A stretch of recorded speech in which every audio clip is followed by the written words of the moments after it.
1994. I'm sure many of you remember that year, 1994. It was the year of the Gingrich Revolution, when the Republicans gained 54 seats in the House and picked up 8 seats in the Senate, giving the Republicans control of the House for the first time in 40 years. It was an absolute Democrat bloodbath. But one of those 8 Senate seats was in Michigan when the Republican Spencer Abraham, you may remember him, he cruised to victory on the coattails of that massive electoral landslide. Unfortunately, it was short-lived. Abraham went on to serve only a single term before losing to Debbie Stabenow back in 2000. And ever since then, for over 25 straight years, Michigan's 2 Senate seats have been locked up tight by the Democrats. That is until now. Analysts are openly admitting to their shock that Republican Senate drought in Michigan appears to be coming to an end. We're looking at nothing short of a polling earthquake for the Wolverine state. And this is something just nobody imagined we would be seeing in the August leading up to the midterms. Take a look at this. These are the last 5 Michigan Senate polls, and they are all showing the exact same thing, all from different pollsters. The Republican Mike Rogers is crushing it. Look at the latest from Fox News polls. Fox News has Rogers up 51-47. That's a 4-point lead, which you just saw Harry Enton talking about on CNN. Now, keep in mind, Fox News polls generally are I would say they belong in the toilet, but that's an insult to toilets. And the reason for that is they are notoriously left-wing. They never show the Republican ahead. Never. In head-to-heads, it's always the left. I don't know why Fox farms out their polling to some left-wing outlet, but they've been doing it for years. For whatever reason, Fox News actually has the Republican ahead. That itself is newsworthy. Epic MRA, a pollster that's been surveying Michigan races for decades, very accurate. They have Rogers ahead by 3 points, 46-43. SoCal Strategies has it tighter. Rogers is up 42-41. Mitchell Research has it dead even at 45 each. Again, that itself is a victory given Michigan's track record. And then there's the Glenn Gariff Group. Now, if you don't know them, they are a Lansing, Michigan-based polling firm. They're the regular pollster for the Detroit News and WDIV-TV Channel 4. Can you see it? They have Rogers. Again, this is a Michigan polling firm. They have Rogers with an astounding 10-point lead, 49-39. Now, any one of these polls alone would be astonishing in its own right. Any single one of them, even the tied one, shouldn't be happening in Michigan. And it's not just for the fact that it's a Michigan Senate poll, which should be decisively in favor of the Democrat, given that Michigan hasn't elected a Republican to the Senate in 30 years. It's not just that. Who remembers the summer response bias? The summer response bias phenomenon. Put it in the chat if you remember that. These polls consistently show the Republican ahead or tied in the midst of the Democrat summer response bias. If you don't know what I'm talking about, this is a long time pattern in polling.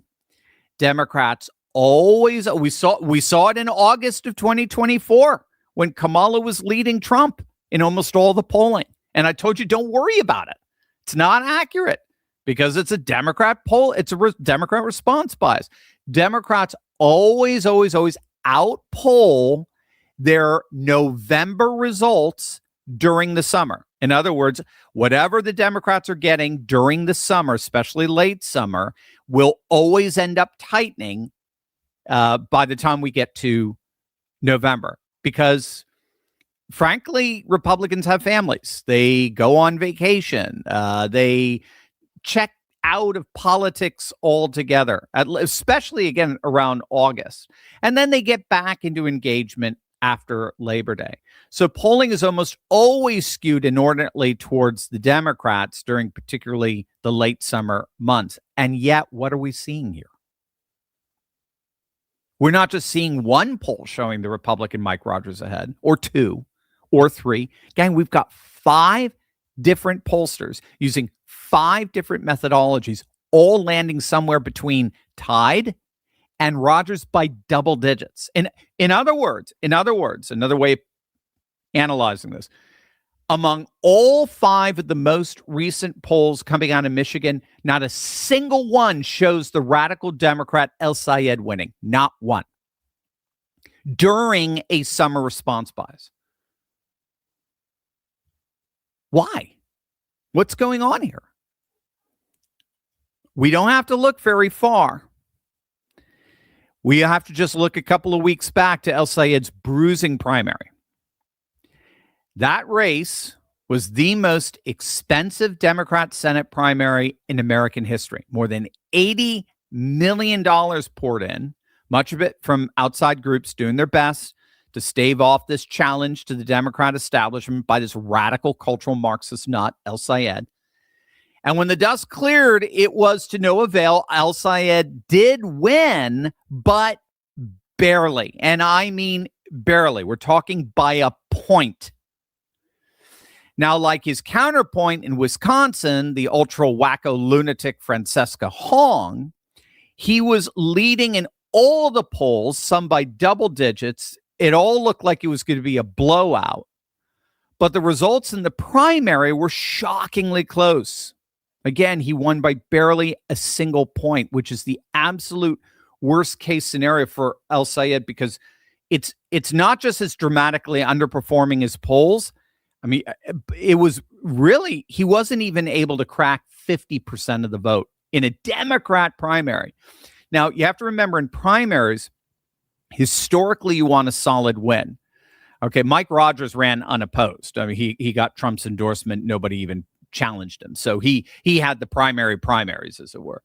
But generally speaking, in primaries, you want to dominate, because primaries are often the general election of microcosm. So it's a preview of how things are going to play out in November, and not cracking 50% and winning by barely a single point is the very definition of a disastrous primary, especially when you're running against a candidate as lackluster and pathetic as Haley Stevens. I mean, she was a disaster, and still El-Sayed barely beat her. And we know why. We know why. And panicked Democrat operatives like James Carville know why. It's because one of the fundamental laws of politics that I harp on repeatedly on this channel is how woke progressives always what? What do they do to the left?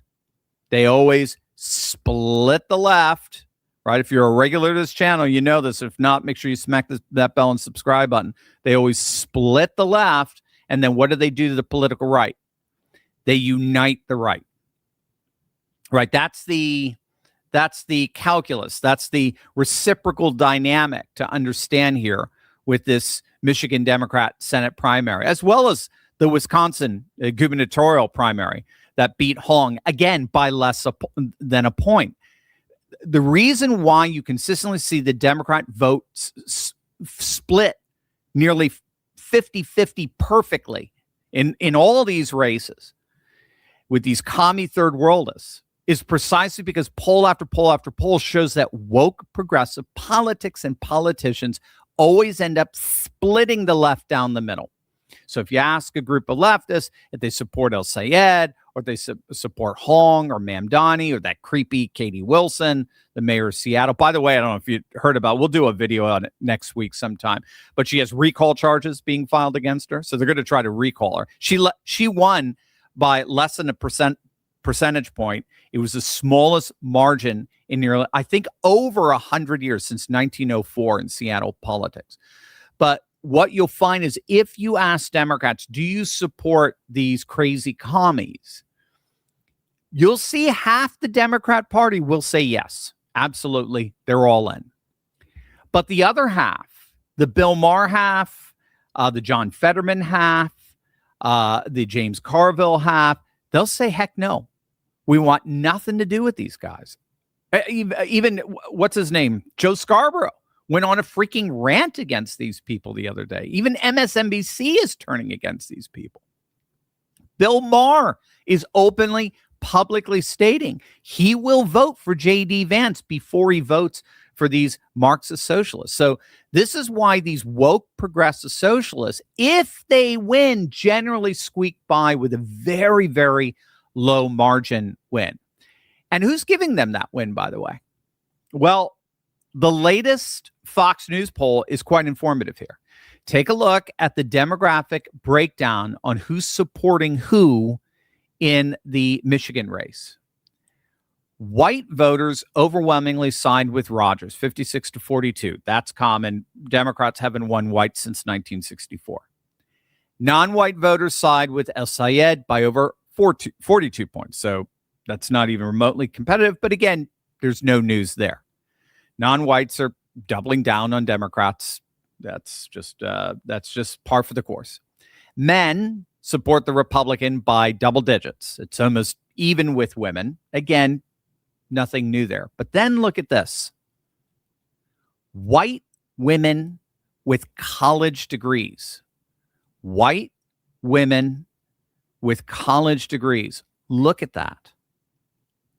They support El-Sayed by over 20 points. Now, that data point overlaps almost entirely with the DSA, the Democrat Socialists of America's own national membership survey, which found that its base is 85% white. It's just 4% black and 9% Hispanic.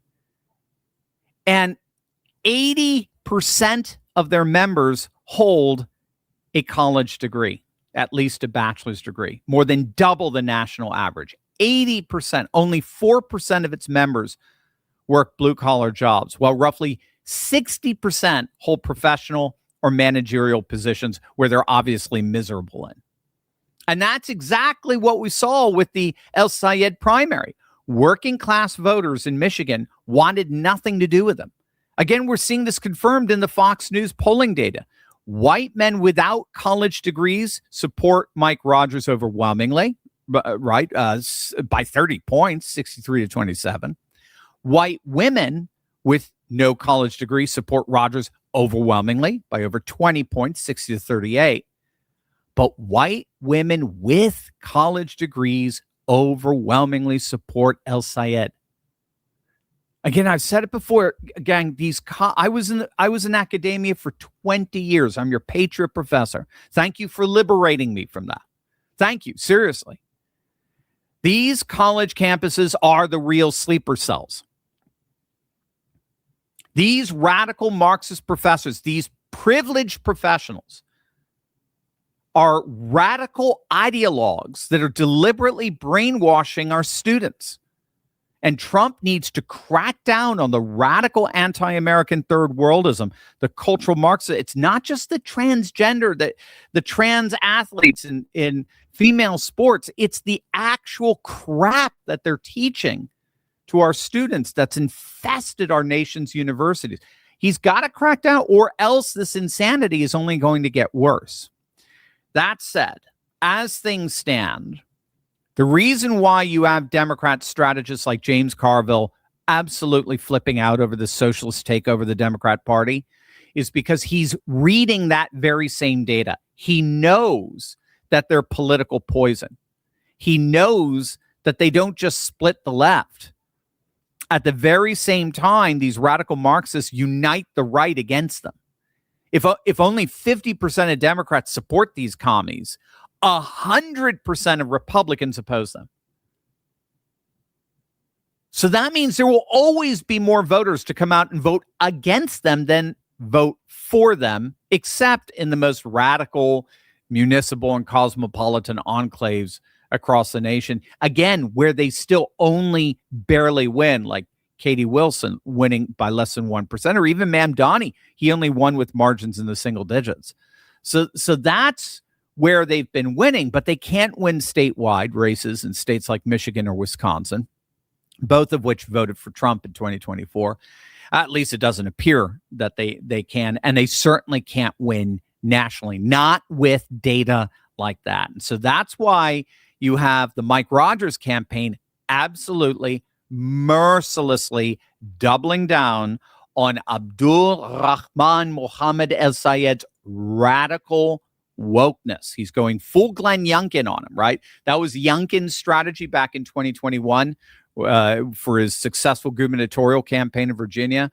Youngkin mercilessly doubled down on the Democrats' wokeness in that campaign for the express purpose of splitting their base while uniting his own, and that gave him a Virginia victory. Rogers is trying the same thing here, rightfully so. And by the way, keep in mind, this is before he's dropped a dime in real hardcore attack ads. It's not coincidental that we're beginning to learn of all the woke insanity that El-Sayed has been spewing over the last several years. Take a look, listen to this. People in the name of this American idea, right? Whether it was, quote, manifest destiny and destroying Native Americans, or it was the transatlantic slave trade, where, you know, folks who, quote, founded this country on the backs of Native folks that they destroyed, then captured people, enslaved them, and had them work their fields because they thought it was their right, right? And all of this, like a lot of these narratives, you kind of see echoed in the ethos of football. In the ethos, sorry, got cut off there. In the ethos of football. So football is a form of Western slavery and colonialism. Football is a form of Western oppression. And lest we forget, football is also a form of toxic masculinity. Is very much associated with a, you know, particularly masculine and oftentimes toxically masculine culture. And so much of it was about, you wanted to be able to get back up and play for your team, and you really aren't allowed to show pain or vulnerability. That's part of the sport. Now, seriously, let's just do a little thought experiment here. The fall is upon us. Can you even imagine how devastating the political commercials are going to be when those comments are run during a Detroit Lions football game?